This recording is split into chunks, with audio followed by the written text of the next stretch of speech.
जैसे ही हम बोलते हैं कि सेट, तो तुम्हारे दिमाग में क्या क्लिक होता है कि a collection group of objects, जब हम उनको एक साथ रखते हैं तो उसको बोलते हैं सेट, है ना। जैसे अगर मैंने बोल दिया पेंसिल का एक सेट बना के, तो उसमें क्या आएंगे, सारे पेंसिल्स। बट अगर मैंने बोल दिया स्टेशनरी आइटम्स का सेट, तो उसके अंदर क्या आ जाएंगे, पेंसिल, इरेजर, शार्पनर, नोटबुक्स, सब आ जाएंगे, है ना। तो सेट का जो, अगर हम एक्चुअल डेफिनेशन के थ्रू चलेंगे तो सेट की डेफिनेशन लिखते हैं सबसे पहले, ठीक है। A well defined collection of distinct objects, ठीक है।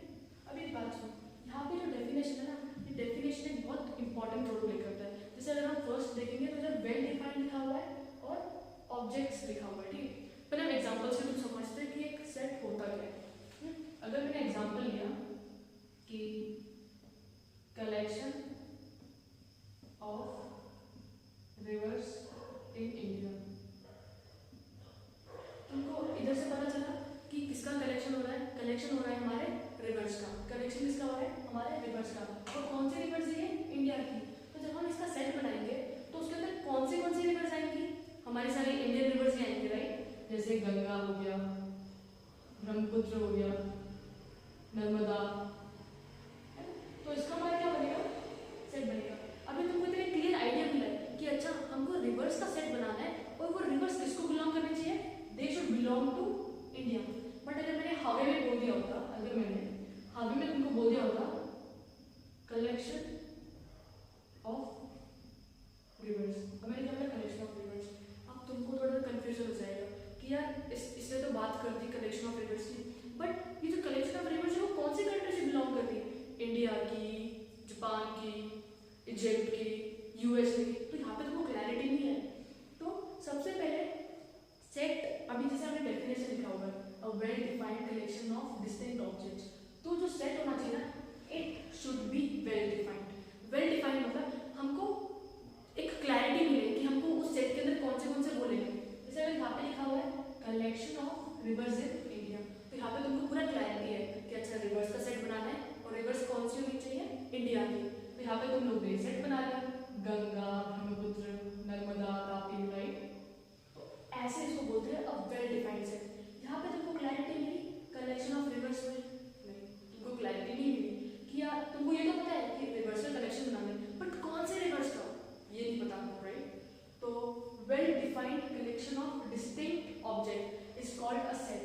यहाँ पे डिस्टिंक्ट का मतलब होता है डिफरेंट। डिस्टिंक्ट का मतलब क्या है, डिफरेंट, ठीक है। अब इसके आगे चलते चलते हम ये भी समझ जाएंगे कि इधर वर्ड डिफरेंट क्यों यूज किया है हमने, ठीक है। तो सबसे पहले तुम लोग को ये चीज क्लियर है, ओके। अभी हम और एग्जाम्पल देखते हैं, ठीक है। जैसे ये तो हमने फर्स्ट एग्जाम्पल देखा है, राइट। अभी हम और थोड़े एग्जाम्पल देखेंगे जिससे तुमको सेट्स की और ग्रेटर क्लैरिटी मिलेगी, ठीक है।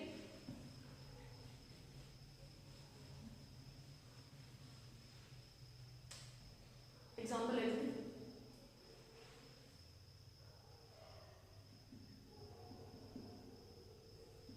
Set of class 11th students scoring above 90%। यहाँ पे तुमको क्लैरिटी मिली, अच्छा सेट बनाने है किसका, स्टूडेंट्स का सेट बनाने, और वो स्टूडेंट्स किसको बिलोंग करने चाहिए, क्लास 11 को। और कौन से स्टूडेंट होने चाहिए क्लास 11 में, जो 90% के ऊपर स्कोर कर रहे हैं। तो यहाँ पे तुमको एकदम प्योर क्लैरिटी मिली ना कि सेट किसका बनने वाला है, क्लास 11 के स्टूडेंट्स का, और जो स्टूडेंट अबव 90% स्कोर कर रहे हैं, हाँ या ना। अगर मैंने हवा में बोल दिया होता कि सेट बना दो स्टूडेंट्स स्कोरिंग अबव 90%, ठीक है। अभी मैंने ये तो बोल दिया, बट अब तुमको थोड़ा सा कंफ्यूजन आ जाएगा कि यार फर्स्ट क्लास 1 के स्टूडेंट्स है या क्लास 2 के स्टूडेंट्स है, क्लास 3 के स्टूडेंट्स है, यहाँ पे तुमको क्लैरिटी नहीं मिली। तो सेट जब तभी बनता है जब हमको एक चीज की कंप्लीट क्लैरिटी मिल रही हो, ठीक है। जैसे हमको यहाँ पे मिला क्लैरिटी, राइट। तो सेट का जो डेफिनेशन हम सबको एकदम मस्त से क्लियर है कि वेल डिफाइंड। सेट के अंदर दो चीजें बहुत इंपॉर्टेंट है, एक है वेल डिफाइंड और जो दूसरा है दैट इज डिस्टिंक्ट। क्या है, डिस्टिंक्ट। डील कर लेते हैं वेल डिफाइंड कब बोलेंगे एक सेट को। वेल डिफाइंड मतलब जैसे ही मैंने एक सेंटेंस बना दिया और उससे तुमको एकदम प्योर क्लैरिटी मिल गई कि अच्छा ये नंबर आएंगे या ये वर्ड्स आ जाएंगे, ये लेटर्स आ जाएंगे उस सेट के अंदर, उसको बोलेंगे अब वेल डिफाइंड सेट। एग्जांपल लेंगे, ठीक है। A set of first 5 natural number. बच्चों ने सबने पढ़ा है नेचुरल नंबर्स क्या होते हैं, नंबर्स जो 1 से शुरू होते हैं, ये सबको क्लैरिटी है। और यहाँ पे क्या होता है, set of first 5 natural numbers. तुमको ये तो पता है कि नेचुरल नंबर्स कौन से होते हैं, 1 2 3 which goes up to infinity. अब यहाँ पे क्या बोला है, सेट किसका बनाना है हमको, फर्स्ट 5 नेचुरल नंबर। तो सेट बना लेंगे, दिक्कत क्या है, ये ना मेरे लिए चेंज होने वाला है ना तुम्हारे लिए। हम यूएसएम में जाके किसी से पूछ लेंगे तो वो क्या बोलेगा, हाँ 1 2 3 4 5 फर्स्ट जो फर्स्ट 5 नेचुरल नंबर तो ये सेट होने वाला है। और एग्जांपल लेते हैं, set of first 2 even natural numbers, ठीक है। अभी क्या बोला है, अभी तुमको इवन पता है जो 2 के मल्टीपल्स होते हैं, नेचुरल नंबर जो 1 से शुरू होते हैं, हाँ या ना। तो यहाँ पे तुमको प्योर क्लैरिटी मिली कि कौन से जो हमारे नंबर्स को आने वाले सेट में फर्स्ट 2 बोला है तो फर्स्ट ये वाला, ये बन गया इसका सेट, ठीक है। और एक एग्जांपल ले लेते हैं, जैसे मैंने बोल दिया set of vowels, set of vowels. बचपन में पढ़ा होगा सभी ने, वॉवल्स के होते हैं ए ई आई ओ यू, तो उनका सेट बनाना है। यहाँ पे तुमको क्लैरिटी मिली है, यहाँ पे तुमको कुछ कंफ्यूजन हो रहा है क्या कि यार ए डालूं या बी डालूं या सी डालूं या डी डालूं, नहीं हो रहा ना। यहाँ पे एकदम क्लियरली बताया आपको ए ई आई ओ यू, बढ़िया। तो वेल डिफाइंड मतलब जहाँ से आपको डायरेक्ट क्लैरिटी मिल गई कि अच्छा इस सेट के अंदर ये टर्म्स आने वाले हैं। और कभी तुमको ऐसा कंफ्यूजन हुआ कि यार कौन से नंबर डालूं इस सेट में, तो वेल डिफाइंड सेट नहीं कहलाएगा, ठीक है। अभी हम डिस्टिंक्ट, मैंने बताया डिस्टिंक्ट का मतलब इज डिफरेंट एलिमेंट्स होने चाहिए, उसमें क्या होने चाहिए, डिफरेंट एलिमेंट्स, ठीक है। अगर मैंने बोल दिया set of letters of word bad, जो वर्ड बैड है वो कितने लेटर से बना हुआ है, letter B, letter A and letter D. तो इनका मैं सेट बनाऊंगी तो क्या हो जाएगा, B comma A comma D, ये 3 का सेट बन गया। ये तो इजी था, हमको पता चल गया कि बैड में 3 लेटर्स है, तो फिर हम 3 लेटर्स का हमने सेट बना दिया। बट अगर मैंने बोल दिया set of letters of word better, B E T T E R, ठीक है। अभी इसके अंदर देखो कौन से वर्ड, बी है, ई है, 2 टी है, एक ई है और आर है। अब यहाँ पे देखो, ये तो तुमको यहाँ से पता चल गया कि कौन से एलिमेंट्स इसके अंदर आने वाले हैं। ये तो पता है ना कि जो भी इसके अंदर हमारे लेटर्स हैं वो सारे इसके अंदर बैठने वाले हैं। बट वेल डिफाइंड, यहाँ से हमको पता चल गया कि this set is well defined. Well defined कैसे हुआ, हमको ये पता चल गया कि जो वर्ड बेटर के ही एलिमेंट्स इसके अंदर आने चाहिए। अभी यहाँ पर डिस्टिंक्ट की बात की, क्या किसकी बात की है, डिस्टिंक्ट मतलब जो एलिमेंट्स इस सेट के अंदर बैठने वाले हैं दे शुड बी डिफरेंट, है ना। तो बी आ जाएगा, एक ई आ जाएगा, एक टी आ जाएगा, एक आर आ जाएगा, ठीक है। हम ऐसे लिखेंगे, अगर मैं ऐसे लिखती बी ई टी 2 टी, एक ई और एक आर। अब मैं इसको बोलती हूँ यार ये नहीं है, इधर बोला क्या है सेट में एलिमेंट कैसे होने चाहिए, डिफरेंट। तो ई तो सेम है ना, तो इसलिए हम ई को 2 बार लिखने की जगह we write it only once, एक बार लिखा। टी कितने बार थे, 2 बार थे, राइट।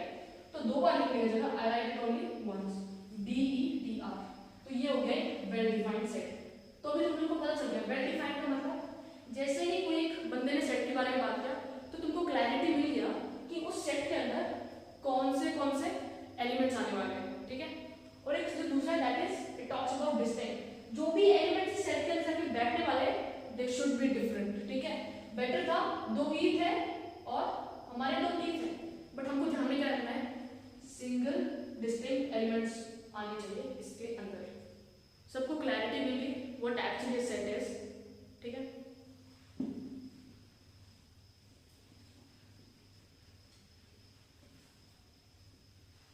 अभी सेट तो हमको पता चल गया, क्लैरिटी मिल गई कि what actually set is, right. But अभी रिप्रेजेंट कैसे करेंगे?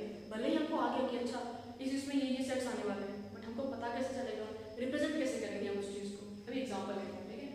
मैंने बोला है कि set comprising of first 3 natural numbers, ठीक है, ये लिखा हमने, सेंटेंस लिख दिया।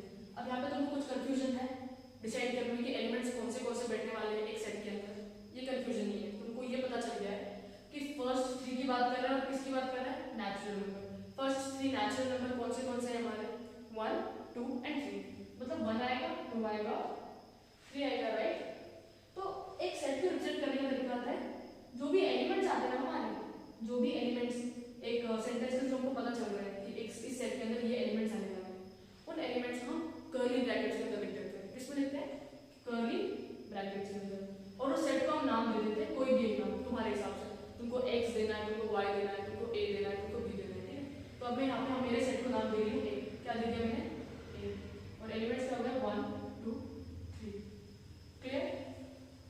इजी है, तो कुछ इतना डिफिकल्ट है, राइट। और एग्जांपल ले लेते हैं, जैसे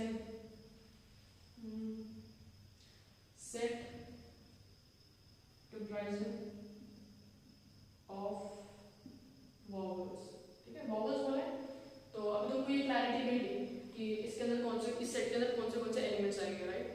सो एलिमेंट्स को अगर सेट के फॉर्म में रिप्रेजेंट करना है तो उस सेट को कोई भी एक नाम दे दो। अभी हम नाम दे देते हैं बी नाम दे दिया।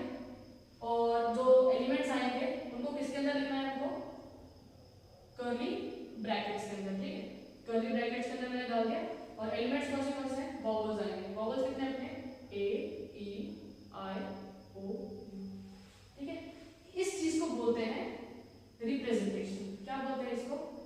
Representation of a set. Representation of a set. Clear? अच्छे से क्लियर? डाउट है तो फिर देख लेंगे और अच्छे से।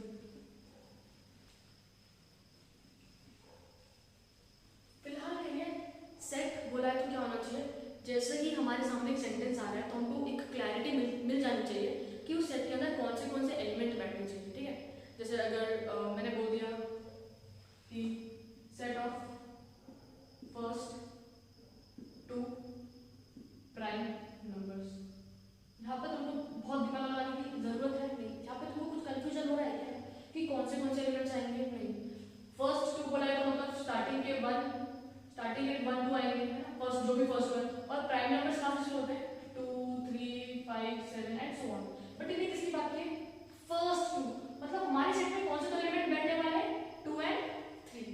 सेट को किसी भी नाम दे दो, x दे देना इस बार। तो एलिमेंट कौन से बैठेंगे? 2, 3। सेट के एलिमेंट्स को किसमें लिखने वाले हैं? कर्ली ब्रैकेट्स में, ठीक है। समझा सबको ये चीज?